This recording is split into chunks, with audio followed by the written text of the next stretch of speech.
আমি একা উদ্বিগ্নই হবে না, আপনাদের সবাইকে লাগবে। এখন সবাই আমরা একাত্রিত হয়ে আল্লাহর উপরে তাওয়াক্কুল করে আমরা এই পদক্ষেপ গ্রহণ করার জন্য আমরা কে কে রাজি এসে ধাতুরে দেখাই তো আল্লাহ দেখো, আল্লাহ আপনি কবুল করে নেন। আলহামদুলিল্লাহ। আমি কথা বেশি লম্বা না করে আমি বিশেষ করে আমি প্রশাসনের আমার ভাইদেরকে আমি আবার আন্তরিকভাবে তাদেরকে আমি ধন্যবাদ জানাই, এবং সে অসুস্থ অবস্থায়ও সে চলে আসছে।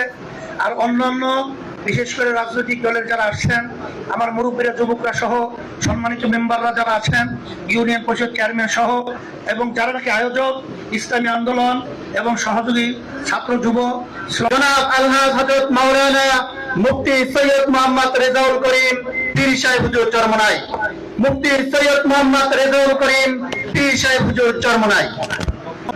আমরা সবাই যদি আলহামদুলিল্লাহ আন্তরিকভাবে দল মত চিন্তাধারার ঊর্ধ্বে থেকে আমাদের সমাজকে সুন্দর করার জন্য যদি আমরা একসঙ্গে যদি আমরা উদ্যোগ গ্রহণ করি, তারা আমাদেরকে প্রশাসন পরিষ্কারভাবে আমাদেরকে কমিটমেন্ট করেছে যে আল্লাহর রহমতে তারা পুরোপুরি ভাবে তারা বাস্তবায়নের জন্য তারা সার্বিক চেষ্টা করবে ইনশাআল্লাহ।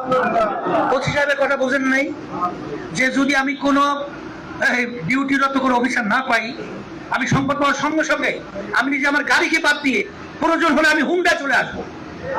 এর চেয়ে এত আন্তরিকতার কথা বেশি প্রকাশ দরকার হয় না। এখন আমি কথা এতটুকুই। আজকে দেখতেছেন যে আমাদের স্টেজ সহ আমাদের এখানে সব ঘরানা, এখানে কিন্তু আমাদের সংখ্যালঘু হিন্দু দাদুরাও কিন্তু আছে না নাই?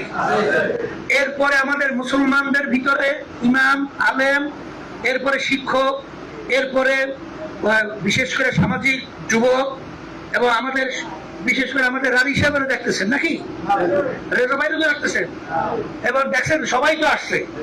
এখন আমরা সবাই যদি একাকার হয়ে যদি আমরা এই অন্যায় প্রতিবাদে মাদকের বিরুদ্ধে যদি আল্লাহর রহমতে আমরা পদক্ষেপ গ্রহণ করতে পারি, আমার ধারণা আল্লাহর রহমতে কালকে আমাকে না পরশুদিন বলতেছিল আমার ঘরে আমি যদি আরেকজন বলতেছিল, হুজুর ওদের নেটওয়ার্ক খুব বড়, ওরা খুব শক্তিশালী।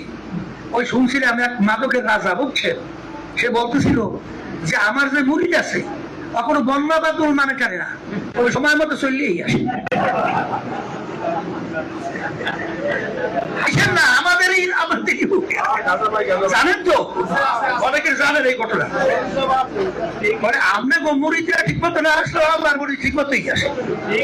তাহলে এখন মুরিদরা তো সব একাত্রিত হয়, এবং ওই মাদকের আমি বলতে শোনেন, মাসের ভিতরে 29 দিন সোরাগো আর একদিন গিরিস্ত, এদের কিরে শব্দের সঙ্গে সব কম্পনের মাধ্যমে বাতাসের মতো তুলে উড়ে আল্লাহ